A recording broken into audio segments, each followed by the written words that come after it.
سجدہ کروں. میری زندگی کا وہ پہلا سجدہ تھا اور اس بہت لمبا سجدہ تھا, اور اس سجدے میں نے میرے رب سے کیا کیا مانگ لیا مجھے بھی نہیں یاد ہے. اور اس سمے مجھے ایسا فیل ہو رہا تھا جیسے اللہ تعالیٰ خود, میں نے کہا کہ ماں آپ صرف ایک ماں ہو نا, وہ مجھے 70 ماؤں کے برابر محبت کرتا ہے, تو جو رب مجھے میری 70 ماؤں کے برابر. رب اشرح لی صدری ویسر لی امری واحلل عقدۃ من لسانی یفقہوا قولی. الحمدللہ میں راحلہ سلیم, میں ڈاکٹر محمد سلیم کی وائف ہوں. الحمدللہ ہم لوگ بھوپال سے بلانگ کرتے ہیں. میرے ہسبینڈ نے پہلے اسلام قبول کیا, ایک جین فیملی سے بلانگ کرتے ہیں. میں اگروال فیملی سے تھی. میرا پرانا نام مانسی اگروال تھا, اور میرے ہسبینڈ نے جب اسلام قبول کیا تو میرے لیے میری لائف کا بہت ایک شاکنگ انسیڈنٹ تھا. میں نے فرسٹ ٹائم کسی کو پہلی بار دیکھے, میں نے کسی کو نماز پڑھتے ہوئے دیکھا.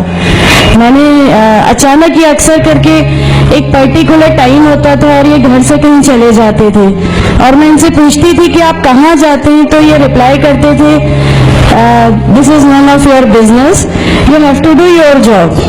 تو میں بھی خاموش ہو جاتی تھی. باقی میرے فادر ان لا سے اکثر ان کی ڈیبیٹ اور سب کچھ ہوا کرتا تھا, بٹ مجھے نہیں سمجھ میں آتا تھا کہ یہ ڈیبیٹ کیا ہے, یہ لوگ کس بات پہ اتنا زیادہ, مطلب ان کا ڈیبیٹ اتنا ایگریسو موومنٹس پہ کیسے آ جاتا ہے. تو باقی پھر ایک دھیرے دھیرے جب مجھے یہ اسلام کے پہلے تو یہ لوگ نہیں بتائے, بٹ فرسٹ ٹائم جب میں نے ان کا فجر کی نماز تھی اور اچانک میری نیند کھلی اور میں نے ان کو نماز پڑھتے ہوئے دیکھا. میں نے ان سے پوچھا کہ آپ کیا نماز پڑھ رہے ہیں, کیونکہ صرف ٹیلی ویژن پہ دیکھا تھا کہ ہاں ایسے جو کرتے ہیں وہ نماز کے ایکشنز ہیں. میں نے ان سے پوچھا کہ آپ نماز پڑھ رہے ہیں, انہوں نے کہا کہ ہاں میں نماز پڑھ رہا ہوں. میں نے بالکل دیر نہیں کی میرے فادر ان لا کو بتانے میں. میں روم سے باہر نکل کے اور میں نے سب سے پہلے ان کو بتایا کہ پاپا جی آج ان کو میں نے نماز پڑھتے ہوئے دیکھا. تو انہوں نے مجھ سے کہا کہ ٹھیک ہے خاموش ہو, ابھی کسی سے کہنا نہیں, ہم دیکھیں گے کیا کر سکتے ہیں. اب وہ جو میری لائف کا مومنٹ تھا, وہاں سے میرے کو ایسا لگا کہ یہ کیا ہوا, مطلب یہ کیا کر رہے ہیں, ایسا کیوں کر رہے ہیں, یہ کہیں یہ کسی ایسے ویکتی سے تو نہیں مل گئے جو ان کو ٹیررزم کی طرف لے جا رہا ہے, اور یہ ایسی چیزوں میں تو نہیں انوالو ہو جائیں گے.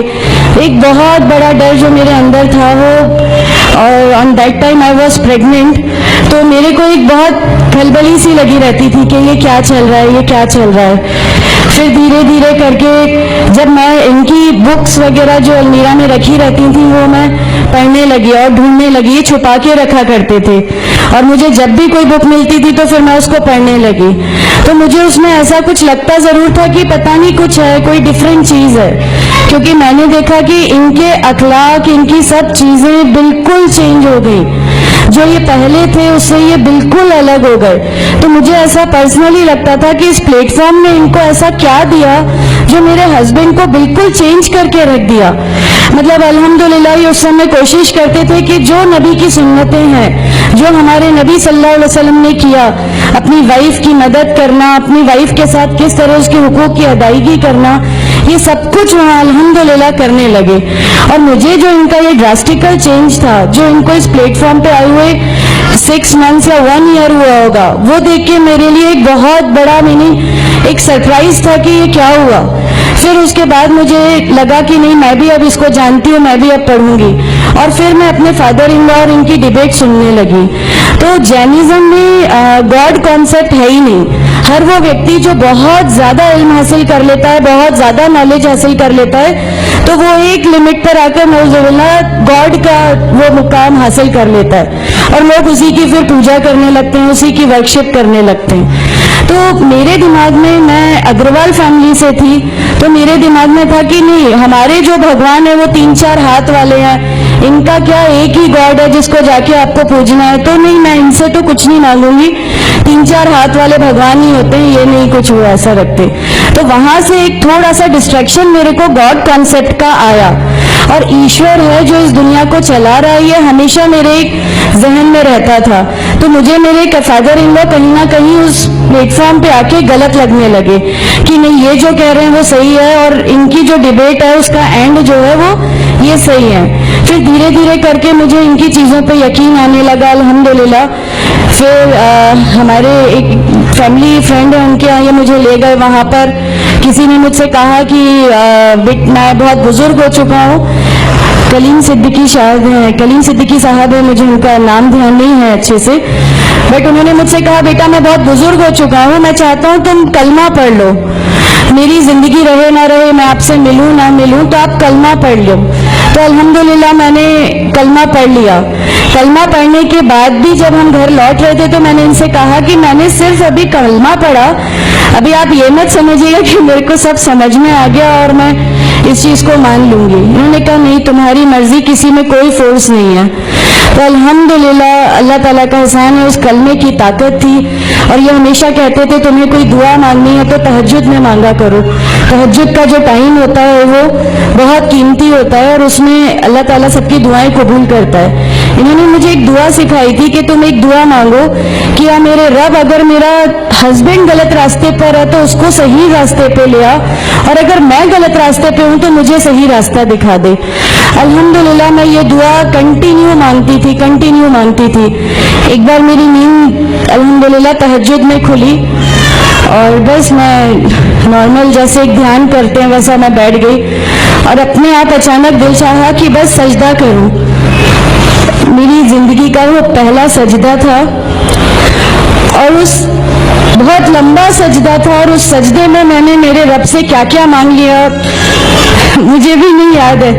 اور اس سمے مجھے ایسا فیل ہو رہا تھا جیسے اللہ تعالیٰ خود مجھ سے بات کر رہا ہے، اللہ میرے سوالوں کا جواب خود دے رہا ہے. الحمدللہ. بس اس کے بعد تو ایسا لگا کہ نہیں، اسلام حق ہے اور اسلام پہ ہی چلنا ہے. اس کے بعد پھر بہت ساری پریشانیاں لائف میں آئیں، سب کچھ آیا، بٹ الحمدللہ اللہ کا احسان ہے کہ اللہ تعالیٰ نے ہر پریشانی، ہر چیز کو ایسے لے لیا کہ ہم لوگوں کو کبھی احساس ہی نہیں ہونے دیا کہ یہ کوئی پریشانی تھی. ایسا لگا کہ اللہ کی پوری راہ میں ہم لوگوں کو ریوارڈ ہی ملنا ہے اس چیز کا، اور اللہ ہمیں اس کا ریوارڈ ہی دیتا چلا جائے گا. الحمدللہ. بس اس سمے سے شروعات ہوئی تھی دین اسلام کی. الحمدللہ آگے چل کے پریشانیاں، تکلیفیں ہر ریورٹ کی زندگی میں آتی ہیں، لیکن میں ہر ریورٹ بہن سے یہ کہنا چاہتی ہوں کہ اللہ کی خاطر آپ لوگ اس دین میں آئے ہیں، کسی اور چیز کے لیے نہیں آئے. تو اللہ ہی کی خاطر ان پریشانیوں کو بھی جھیلیے، اللہ ہی کی خاطر جھیلیے. اللہ تعالیٰ اگر آپ لوگوں سے ماشاءاللہ، میں جب گھر سے نکلی، جب ہمارے فادر ان لا نے ہمیں گھر سے نکالا، میرے بچے کی، چھوٹا بچہ تھا، چھوٹے والے کی صرف ایک دودھ کی بوتل تھی، اس کے علاوہ کچھ بھی نہیں تھا. میں جاب کرتی تھی، میں نے اپنے چھوٹے بیٹے کو ماں کے یہاں چھوڑ کے جایا کرتی تھی. میرے ممی پاپا بہت زیادہ مطلب ہم لوگوں سے ڈیٹیچ نہیں ہوئے تھے، ایک محبت تھی ان کو ہم سے، تو اس محبت کے کارن مطلب ان لوگوں نے کبھی ہمارا اس لیول تک اپوز نہیں کیا جو ان لاز کی طرف سے آیا. تو جب میں میرے مائکے گئی اور میں نے اپنے بچے کو لیا اور میں نے کہا کہ ماں ہم نے وہ گھر چھوڑ دیا، ہمیں اس گھر سے ان لوگ نکالے، ایسا کر کے. ماں ہے، بہت روئی، تم لوگ کیوں ایسا کر رہے ہو، کیا کرو گے، کیسے رہو گے، دونوں چھوٹے بچے ہیں، کیا ہوگا. میں نے کہا کہ ماں آپ صرف ایک ماں ہو نا، وہ مجھے 70 ماؤں کے برابر محبت کرتا ہے. تو جو رب مجھے میری 70 ماؤں کے برابر محبت کرتا ہے، وہ کیسے اس دنیا میں مجھے رسوا کر سکتا ہے. صرف ایک چھوٹا سا ہی وشواس تھا. الحمدللہ اس وشواس کو رکھتے ہوئے ساری چیزیں، سب پریشانیاں ایسے اللہ تعالیٰ نے لے لی کہ اس کا میرے پاس کوئی مطلب کہنے کے لیے بھی شبد نہیں ہے. الحمدللہ. اور میں آپ لوگوں سے سب سے گزارش کرتی ہوں، اور اگر اللہ نے مجھے آپ لوگوں کی ایک ایسی بہن بنا دیا جو آپ کی پریشانیاں، آپ کی ہر اس میں، ہمارا گھر، ہماری سب کچھ الحمدللہ آپ کے لیے ہے، کیونکہ ہم لوگ ٹھان کے بیٹھے ہیں ہمارا جینا مرنا، ہماری نمازیں، ہمارا سب کچھ صرف اللہ کے لیے ہے، اور یہی سے یہی لے کے ہم کو جانا ہے. کوئی جواب ہمیں نہیں ملے گی.